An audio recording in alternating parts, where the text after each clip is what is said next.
Sobre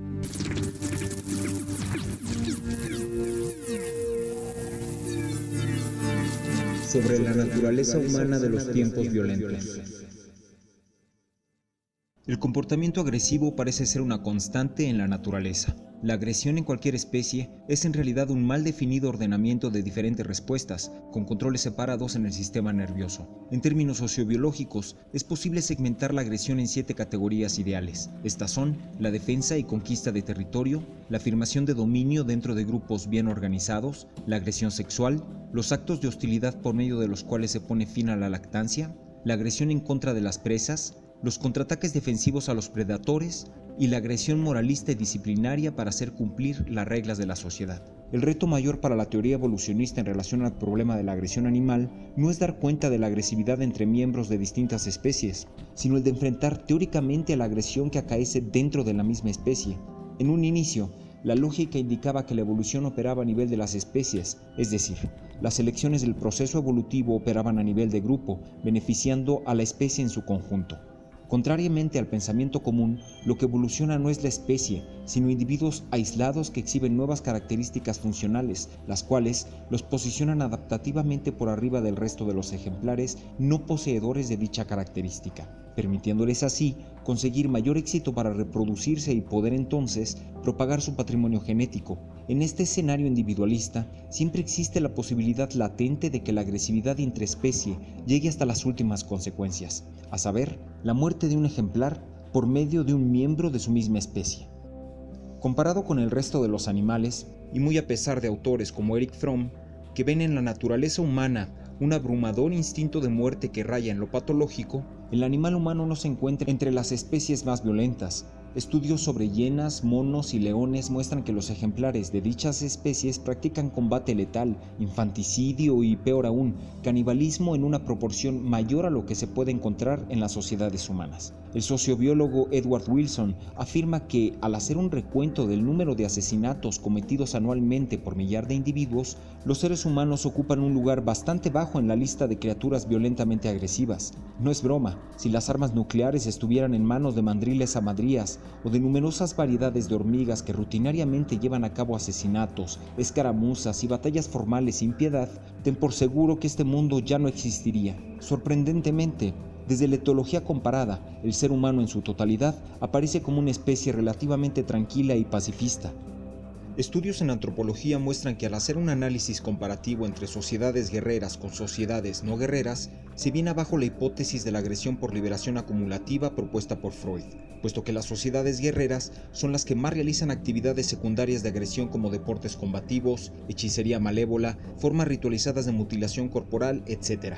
Semejante escenario introduce una nueva idea a la cual será explotada fervientemente por el relato feminista. La agresividad se adquiere, no se hereda. Al separar tajantemente cultura y conciencia de su base biológica, es posible dotar a los procesos de socialización de una supremacía inigualable. La clave está en aceptar la petición de principio de que vivimos en una sociedad dominada por hombres, de modo que todo proceso de socialización lleva esa impronta masculina y, por ende, la resultante es un sistema social desigual, jerarquizado a favor de los hombres y, por tanto, violento, ya que la imposición de lo masculino violenta física, cultural y estructuralmente al resto de la frágil e indefensa sociedad. Nótese, por favor, que bajo esta perspectiva se asume que el proceso de construcción social de los géneros no masculinos los convierte en víctimas y no en victimarios, de modo que la solución es cortar de tajo la raíz del problema, la violenta masculinidad hegemónica.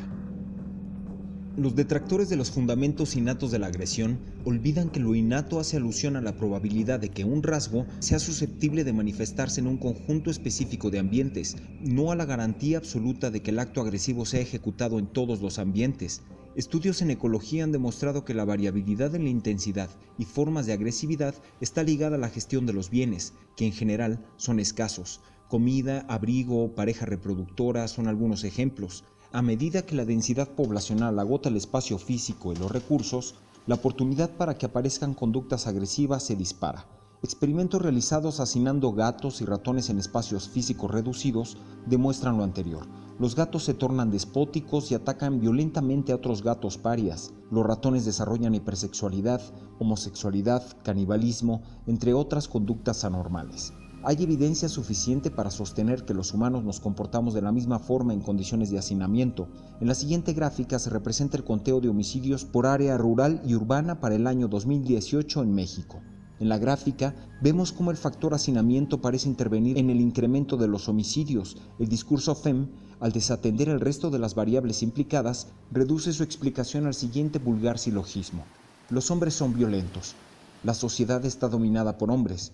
Luego entonces, los hombres son culpables de que la sociedad sea violenta. Dicho silogismo no es solo lógicamente correcto, también es empíricamente estúpido. Si bien es legítimo aceptar que la conducta agresiva, principalmente en sus formas más desarrolladas como la violencia militar o el crimen organizado, es aprendida, también lo es manifestar que solo es posible la didáctica de la violencia en la medida que se cuenta con un soporte biológico que permita su aprendizaje. La genética da soporte a un espectro específico de conductas agresivas, permite la posibilidad de su emergencia. Empero, la cultura y la conciencia influyen sobremanera para que un acto agresivo, y no otro, tome forma en el mundo empírico. La agresividad humana es entonces un recurso contingente, no un reflejo autómata. La psique humana es un diseño natural orientado a operar en una matriz cultural. Como hemos visto en otras entregas, la cultura solo probabiliza la emergencia de ciertas conductas, no las determina. Como producto de la evolución, la psique humana es todo menos perfecta. El neocórtex, último desarrollo evolutivo de nuestro cerebro, nos permite razonar las cosas y tomar acciones no emocionales. No hay garantía de que un neocórtex adulto sea capaz de gobernar todas y cada una de las situaciones a las que un sistema psíquico se enfrenta. El neocórtex está montado en estructuras cerebrales más primitivas como el cerebro límbico, guiado por las emociones, y el rústico cerebro de reptil, en donde la supervivencia es lo único que cuenta.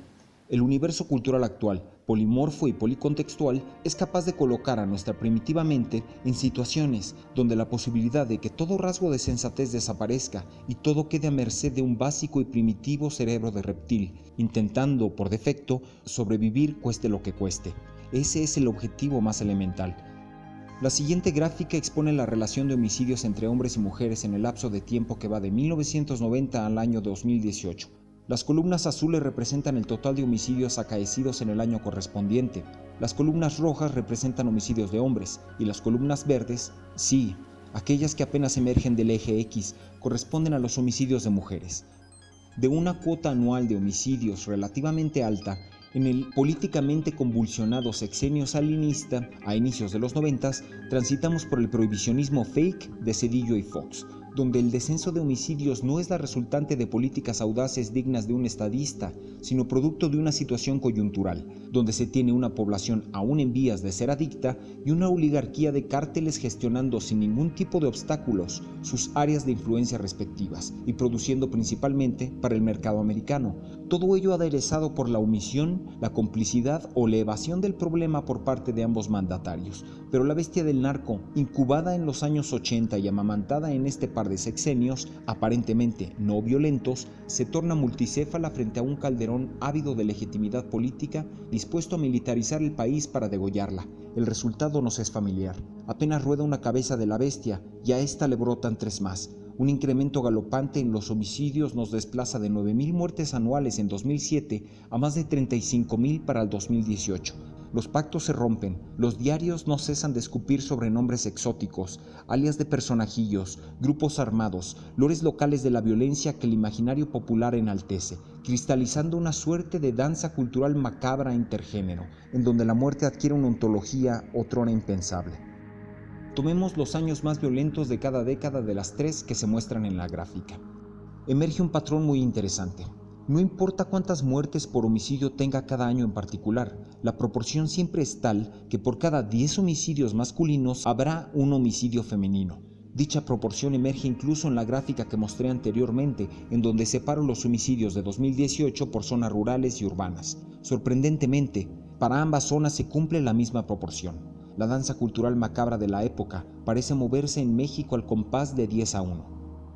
No es que la sociedad patriarcal esté matando más mujeres, es que la época es proclive a matar más gente. Y desgraciadamente para los hombres y nuestra supuesta sociedad patriarcal, de acuerdo a los datos, mueren por violencia mucho más hombres que mujeres. Es el espíritu de la época, más que la masculinidad tóxica, lo que está jugando un papel crucial para un curioso fenómeno que llamaré democratización de la violencia. La época actual que estructuramos todos, hombres, mujeres y demás autorrepresentaciones del sí mismo, permiten a la mujer, y para fines prácticos a cualquier género, no solo ser espectadores pasivos de la violencia, sino convertirse en actores activos en la reproducción de la misma. Y esto es posible porque existe una base genética en la naturaleza humana que soporta, en mayor o menor medida, que sus exponentes ejecuten actos de violencia. La igualdad a la carta promovida por el discurso FEM no es igualdad, es simplemente una cómoda postura incapaz de asumir responsabilidades ante las implicaciones de sus acciones. ¿Cómo explicar la siguiente gráfica en términos de masculinidad tóxica? Resulta que algunos países nórdicos, como Suecia, Noruega y Finlandia, otros europeos como Bélgica, Francia y Alemania, e incluso Estados Unidos, todos ellos ovacionados por su vanguardia en la equidad de género, ocupan los primeros lugares en cuanto a violaciones por cada 100.000 habitantes. La naturaleza humana es intrínsecamente agresiva. La violencia pasiva o activa es, pues, inevitable. Ha formado parte de la especie humana desde sus inicios. Estamos aquí porque el planeta no puede albergar dos especies inteligentes a la vez. Es por eso que nuestros antepasados acabaron con entidades inteligentes rivales como los neandertales. Imperios han surgido y se han venido abajo. Nuevos imperios surgirán y se vendrán abajo. Lo más seguro es que tus padres, tus abuelos o tus bisabuelos hayan participado de alguna manera u otra en alguna guerra o conflicto armado que permitió que estés respirando en este momento. Hoy que estás viendo este video, parece que todo está tranquilo, que todo está en paz. Empero, ya sea por acción u omisión, somos partícipes de fenómenos de violencia tan lejanos, pero paradójicamente tan relacionados a nosotros, a nuestra vida cotidiana, y esto no es una casualidad. La violencia tiene también una dimensión social imprescindible. La violencia nos interrelaciona. Hemos tenido éxito como especie social, no solo porque podemos ser violentos con el entorno, sino porque podemos ser violentos con nosotros mismos. La violencia, aunque te parezca extraño, es socialmente necesaria. Es una condición social con carácter paradójicamente vinculante. No sé si alguna vez has jugado el juego asiático del Go. Una partida de Go no requiere del exterminio del adversario. El juego del Go, lo que representa, es la cristalización de una forma, entre muchas otras posibles, de coexistencia entre dos sistemas. La forma de uno depende de la forma del otro. El crecimiento de uno depende del decrecimiento del otro. La relación entre paz y violencia es muy parecida. La paz solo existe en tanto que existe la violencia. Ambas se presuponen y cristalizan formas sociales tal como en el juego del Go. Como especie no hemos podido y estamos lejos de desarrollar una ingeniería social capaz de gestionar, con coste social cercano a cero, la emergencia de fenómenos de violencia. Como individuos, por el contrario, poseemos un margen de acción más amplio para acercarnos a una situación que nos resulte por lo menos un poco más favorable. En la vorágine rosa de la sociedad genocéntrica, el movimiento MGTOW se presenta como una opción para disminuir las posibilidades de violencia innecesaria en nuestra inmediatez cotidiana. No huimos, simplemente nos levantamos de una mesa de discusión en donde ya se ha pactado el veredicto final. Y el veredicto es que tú y todo lo que consideran ellas que representa tu masculinidad son el culpable, el enemigo público número uno. Vivimos en tiempos violentos. El discurso feminista cada vez ha adquirido mayor preponderancia en el sistema social. Hoy en día tenemos a legisladores regalando curules para rendir pleitesía a la condición de poseer género femenino. El mérito y el esfuerzo personal son cosa del pasado. Ahora, ellas reclaman que merecen todo. ¿Y tú? Tú tienes que aceptarlo todo y de paso pedir perdón. Levanta la cara. Descentraliza a la mujer de tu bienestar personal. Edifica una existencia que te sea favorable. Ellas siempre estarán ahí, pero al igual que en el juego del Go, puedes reducir su presencia al mínimo posible.